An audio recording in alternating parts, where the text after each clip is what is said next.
இன்றைக்கி நம்ம சமைக்க போகிறோம் மட்டர் பன்னீர் ரெசிபி. எப்படி பண்ணுறது பார்க்கலாம். இதுக்கு நான் வந்து பன்னீர் மட்டர், இதுக்கு நான் ஒரு பேஸ்ட் பண்ணிக்குவேன். வெங்காயம், தக்காளி, இஞ்சி, பூண்டு, ஒரே ஒரு பச்சை மிளகா.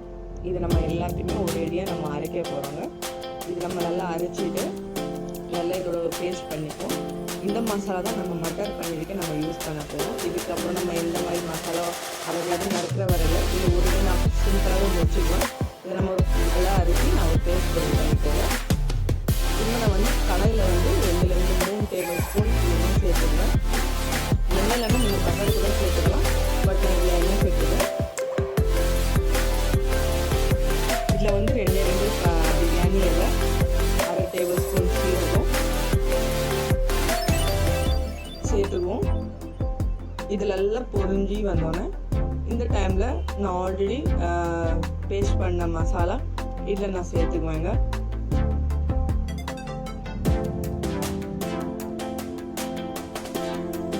கேஸ் நீங்கள் கொஞ்சம் லோவாக வச்சுக்கோங்க. எண்ணெய் ரொம்ப சூடாக இருக்கும். ஸோ நீங்கள் கொஞ்சம் பின்னாடி பார்த்து நீங்கள் பண்ணுங்கள். இதை நான் வந்து நல்லா வதக்கிக்குவேன். பேஸ்ட் நல்லா சேர்த்துக்கிட்டேன். பாருங்க ரொம்ப சூப்பராக இருக்குது. இதெல்லாம் நம்ம வேக வைப்போம். அதுக்கு முன்னாடி ஐடியா வந்து அரை டேபிள் ஸ்பூன் அளவு உப்பு சேர்த்துக்கேன். நான் இன்னும் கொஞ்சம் சீக்கிரமாக வெந்துடும். 1/2 டேபிள் ஸ்பூனுக்கு கொஞ்சம் மேலே நான் உப்பு சேர்த்துக்கிட்டேன். இதை நம்ம ஒரு வாட்டி நல்லா கிளறி விட்டுட்டு நான் இதை வந்து ஒரு 5-10 நிமிஷத்துக்கு மட்டும் நான் இது வந்து கேஸ் இதை வந்து ஸ்லோவில் வச்சு நான் நல்லா இதை வேக வைப்பேன். மூடி வச்சு 5-10 நிமிஷம் போடுங்க. 5-10 நிமிஷத்துக்கு அப்புறம் பார்த்தீங்கன்னா இது நம்ம வந்து ஓப்பன் பண்ணி பார்த்தோம்னா நல்லா இது வந்து கிரேவி வந்து நல்லா வெந்துருச்சுட்டு எண்ணெய் வந்து நல்லா பிரிஞ்சு வந்துட்டு இந்த டைமில் நம்ம மசாலா சேர்த்துக்கலாம். இதில் மஞ்சள், ஒரு சில்லி பவுடர், 2 டேபிள் ஸ்பூன் தனியாத்தூள், ரெடிமேடாக பிராண்டு ஷாஹி பன்னீர் மசாலா இருந்தது. நான் அதுவும் சேர்த்துக்கிட்டேங்க. இது நல்லா சூப்பராக டேஸ்ட் கொடுக்கும், நல்ல கிரேவிக்காக. இது நம்ம நல்லா சேர்த்து நம்ம நல்லா ஒரு வாட்டி நல்லா கிளறி விட்டுடலாம். நம்மளுக்கு ஆல்ரெடி நல்லா மசாலா நல்லா வெந்துருச்சுங்க. இங்கே பாருங்கள் இங்கே சூப்பராக இருக்குது. இந்த டைமில் நான் வந்து இதில் பச்சை பட்டாணி சேர்த்துக்குவேங்க. பச்சை பட்டாணி சேர்த்து இதை நம்ம நல்லா ஒரு வாட்டி கிளறி விட்டுடலாம். கிளறி விட்டு நான் இதில் தண்ணி சேர்த்துக்குவேன்.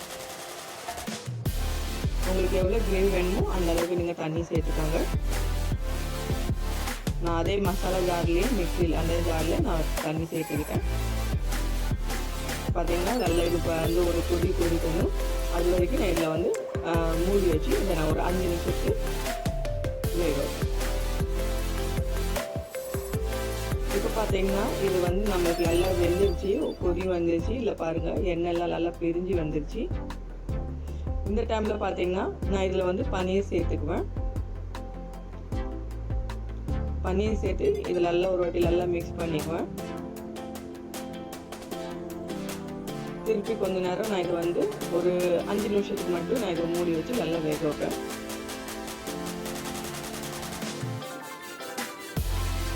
நல்லா சூப்பராக இருக்குது. இப்போ நான் இதை வந்து மூடி வச்சு ஒரு 5 நிமிஷத்துக்கு போதுங்க. 5 நிமிஷத்துக்கு எல்லாம் இது ஒரு வேக வைப்போம்.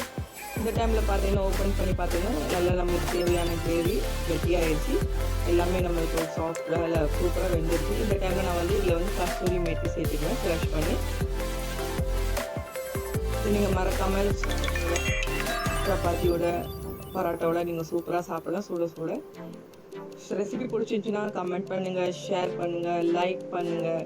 அண்ட் மறக்காமல் நீங்கள் ஒரு வாட்டி வீட்டிலேயே ட்ரை பண்ணி பாருங்கள். ரெசிபி எப்படி இருந்துச்சுன்னு கமெண்ட் பண்ணுங்கள். டில் தென் பை பாய்.